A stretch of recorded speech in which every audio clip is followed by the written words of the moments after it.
Pajangan billboard sepanjang jalan selama 2 bulan ini menghiasi pemandangan keindahan sebuah wilayah. Terasa ada tambahan sambal yang kepedesan. Waktu 1-2 gambar berada di sebuah wilayah sih kayaknya oke-oke aja. Tetapi ketika ribuan gambar berwajah tokoh warna merah dan kuning di mana-mana sepanjang jalan, kok jadi pedes mata ngeliat jadinya. Billboard merah dan kuning bertebaran dan yang pastinya warna merah yang lebih banyak. Bagi pakar komunikasi publik, kita paham mereka ditugaskan memperkenalkan jago mereka ke publik. Pertama, memperkenalkannya dulu, baru setelah itu dibangun citranya. Itu tahap nomor berikutnya. Begini deh, biar masyarakat paham bagaimana cara membuat otak Anda diubah belief sistemnya, semua itu ada ilmunya. Awalnya Anda mungkin tidak kenal dengan orang yang dipajang itu, lalu diperkenalkan, lalu akan diubah citranya agar Anda suka. Otak kita memang mudah diubah sesuai maunya pemrogram selama ada kunci yang dikerjakan, yaitu pengulangan, diperbanyak dan diulang-ulang. Ingat kata-kata Hitler, create a big lie, repeat it, eventually they will believe. Ciptakan sebuah kebohongan besar, ulang-ulangi,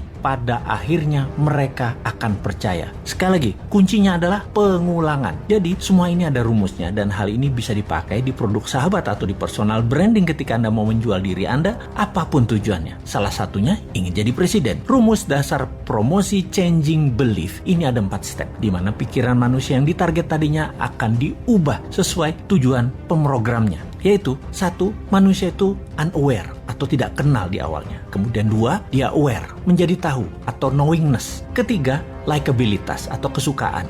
Keempat, trust atau percaya. Catatan penting, trust adalah kunci pemilih akan mencoblos dan inilah hasil akhir yang ditarget. Kembali ke cara jualan, billboard bisa sekali membuat level 1 ke level 2 dan itu mudah, no issue. Seninya adalah dari nomor 2 ke nomor 3. Membuat orang tahu tadi menjadi suka. Ini nggak gampang karena perlu pengulangan. Suka itu masalah image, citra diri, dan di sini tim kampanye akan membuat sebuah program berikutnya. Setelah suka, bukan berarti langsung dipilih, namun ketika trust didapat atau kepercayaan didapat, barulah orang memilihnya. Sekali lagi, inilah yang jadi hasil akhir di mana otak Anda yang ditarget itu harus percaya. Dapat kita lihat sekarang, semua yang memajang dirinya agar menjadi terkenal atau knowingness-nya tinggi, bisakah dibarengi dengan tingginya nilai kesukaan? Bagaimana caranya? Kita lihat cara kerja tim kampanye yang akan memframing masyarakat. Rasanya sulit kalau hanya pakai narasi, harus pakai karya. Kalau prestasi dengan award atau penghargaan itu sudah kuno, dapat gelar ini itu juga itu cara lama. Sulit menaikkan kesukaan dengan cara-cara seperti itu sekarang. Anak generasi IG dan generasi TikTok nggak bisa dengan cara itu. Beda mereka itu.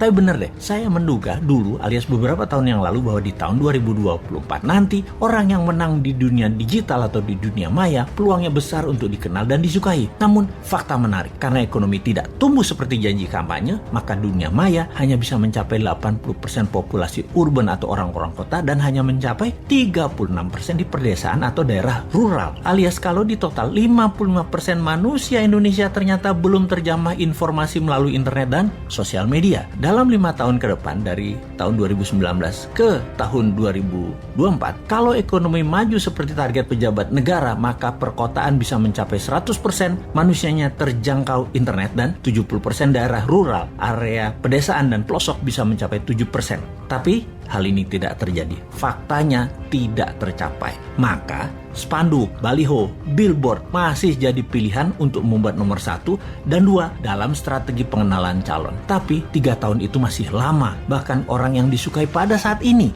dalam 3 tahun lagi bisa jadi tidak disukai dan bisa saja ada orang baru yang muncul langsung lebih disukai banyak orang. Sahabat semua, di sini kita mengingatkan, bersiaplah dengan pengulangan citra positif para petarung di 2024 yang memang sedang mencari popularisme. Semoga Anda tetap dalam keadaan sadar bernegara yang berdaulat, tidak seperti pemimpin 20 tahun terakhir ini arah bernegaranya yang miring ke sana, miring ke sini. Walau pengulangan tadi masif, terprogram, terstruktur, selama Anda dibekali akal sehat, ya tetap bisa memilih yang akan membuat Indonesia tahun 2045 menjadi negara superpower, bukan jadi negara budak seperti selama ini. Kita tetap menantang mereka yang akan manggung dengan konsep bernegaranya seperti bagaimana prioritas luar negerinya, bagaimana UKM-nya, bagaimana kesehatan masyarakatnya, bagaimana punyakah kekuatan penggentarnya, tegas dengan orang korupsi sampai hukum mati. Hukum mati juga bandar narkoba, dan bagaimana agar pemerataan pendapatan masyarakat dengan oligarki diberangus. Ada nyali nggak untuk mengerjakan semua itu? Masa hanya ada satu orang bosman aja yang tersedia, yaitu Putinnya Indonesia, yang kayaknya sih lengkap konsepnya. Ya, gak pantas lah orang bodoh ngaku pinter itu untuk ikut menari di 2024.